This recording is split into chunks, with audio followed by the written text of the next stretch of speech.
It was a typical Wednesday evening when my phone rang and the voice on the other end of the line told me something I never expected to hear. It was my wife's friend, and she was calling me to express her concern about my wife's recent behavior. My wife wasn't home. I didn't know where she was at the time. I got this phone call. She told me that my wife had been having an affair with a man and a woman. My mind went blank. I couldn't believe what I was hearing. The woman on the other end of the line continued talking, telling me that my wife had been seeing the couple for several months and that they had gone on day trips together while I was at work. I thanked her for her concern, but I was in shock. I couldn't believe that my wife, the woman I had been married to for 5 years, could be capable of such betrayal. I didn't want to believe it when she got home. I confronted my wife about what her friend had told me. She immediately denied everything, saying that it was all a misunderstanding. She tried to convince me that her friend was making things up or exaggerating. I wanted to believe her, but there was a nagging feeling in the back of my mind that something was off. I couldn't shake the suspicion that she was lying to me. We went back and forth for hours, and she was adamant that she had not cheated on me. She was upset that her friend had spread such vicious rumors, and I could see the pain in her eyes. Over the next few days, I began to pay closer attention to my wife's behavior. She had been spending a lot of time on her phone and computer, and her demeanor had changed. She was more distant and seemed preoccupied. I started to question her about her whereabouts and who she was talking to, but she always had an answer that seemed to satisfy me. However, the suspicion lingered, and I began to feel like I was going crazy. I felt like I was living in a constant state of paranoia, always second-guessing myself and my wife's behavior. One day I decided that I had to find out the truth. I started to investigate on my own, trying to piece together any clues or evidence that might confirm my suspicions. I checked her social media accounts, email and text messages, but I didn't find anything incriminating. I was about to give up when I remembered that I had installed a GPS tracker on the new car I had bought for her. It was something I had done without telling her, just as a precautionary measure, but I had forgotten about it until now. I logged onto the GPS tracking website and was shocked to see the data that had been collected. My wife had been going to a hotel on the other side of the town frequently, and the tracker showed that she had stayed there overnight. On several occasions, she claimed to have gone to her parents' house to visit them, which is about 15 minutes from where her parents live. My heart sank. I couldn't believe what I was seeing. I felt sick to my stomach. My mind raced with questions. Who was she meeting at the hotel? What were they doing together? How could she do this to me? I knew I had to confront my wife with this new evidence. I waited for her to come home. And when she did, I told her what I had found. She couldn't deny it anymore. She broke down in tears and confessed to everything. She had been having an affair with a man and a woman, and they were taking day trips. But in the back of my mind, where were the kids? I was numb. My entire world had fallen apart in just a few days. How could the woman I loved do this to me? How could she throw our marriage away like that? I was devastated by her confession. But I still wanted to know more. I asked her why she had done this, and she told me that she had been feeling unhappy and unfulfilled in our marriage.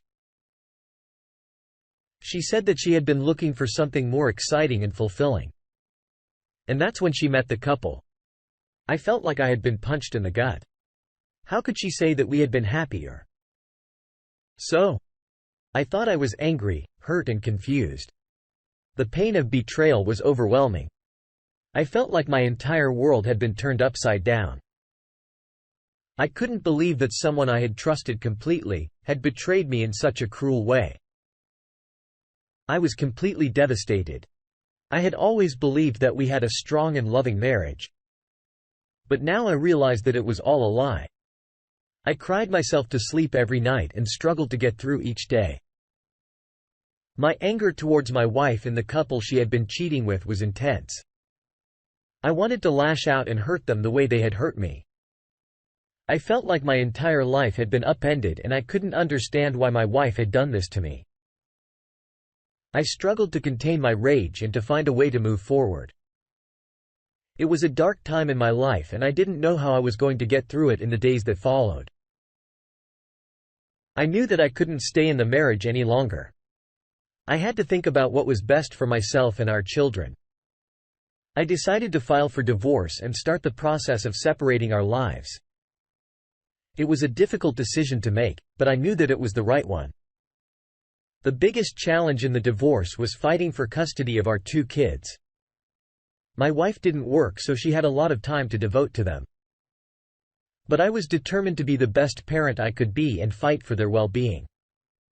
I knew that I had to do everything in my power to make sure they were safe and happy. I hired a lawyer and prepared myself for a long and difficult legal battle. The legal battle was long and grueling. We fought over everything from property to visitation rights. It was an emotionally draining process and it felt like it would never end. But I knew that I had to stay strong and focused if I wanted to achieve the outcome that was best for me and my children. I spent countless hours in courtrooms going over documents and meeting with my lawyer. It was a stressful time in my life, but I knew that I had to stay focused.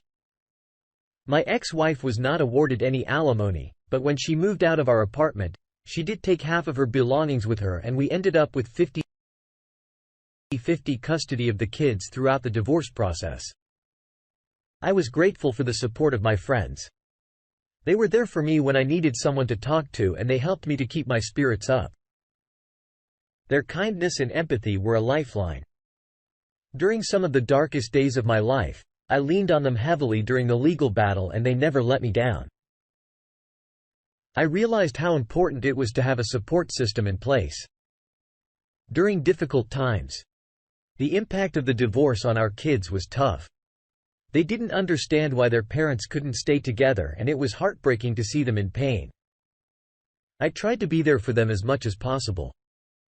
But I knew that there was only so much I could do to ease their suffering. I made sure that they had a therapist to talk to and that they had a strong support system in place. I wanted to make sure that they knew that they were loved and that the divorce wasn't their fault. It was a difficult time for all of us, but we were able to get through it together to help our kids through the transition.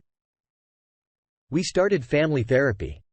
It was a slow process, but it helped us all heal.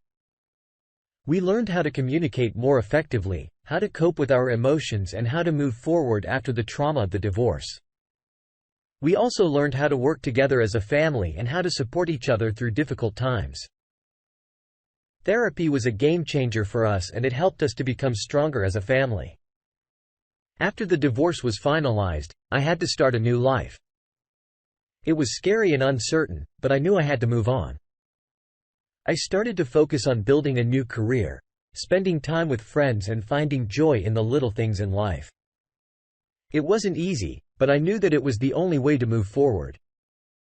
I started to appreciate the freedom that came with being single. And I took advantage of new opportunities that presented themselves. I was determined to make the most of my new life. Dating after divorce was a challenge. I had to learn how to trust again and how to be vulnerable with someone new. It was a slow process. But eventually I met someone who made me feel happy and loved. It was a fresh start and I was grateful for the opportunity to find love again. I was more cautious this time around. But I also knew that I couldn't let my past hinder me when dating a new love interest. I also learned that sometimes even the most seemingly perfect relationships can fall apart. But most importantly, I learned that I was strong enough to survive. Even the toughest of times I learned that I was capable of moving on and building a new life for myself. After time had passed, I began to realize that forgiveness was important for my own healing. Holding on to anger and resentment was only hurting myself and I needed to let go of those negative emotions.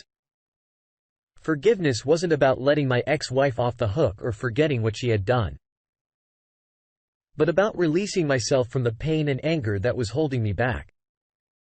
It was a hard road to travel down. But eventually I was able to forgive my ex-wife and the couple she had been involved with. It wasn't easy, but I knew that it was necessary for my own peace of mind and well-being. Now I look towards the future with hope and excitement. I have learned from my past mistakes and I'm ready to start a new chapter in my life. I am grateful for my children and the love and support of my friends and family. And I am excited to see what the future holds. The experience has taught me that life is unpredictable and that we never know what is around the corner. But I also know that I am a survivor and fighter and that I can handle whatever comes in my way. I am excited to embrace new opportunities, make new memories and continue to grow as a person. The future is bright and I am ready to embrace it with open arms.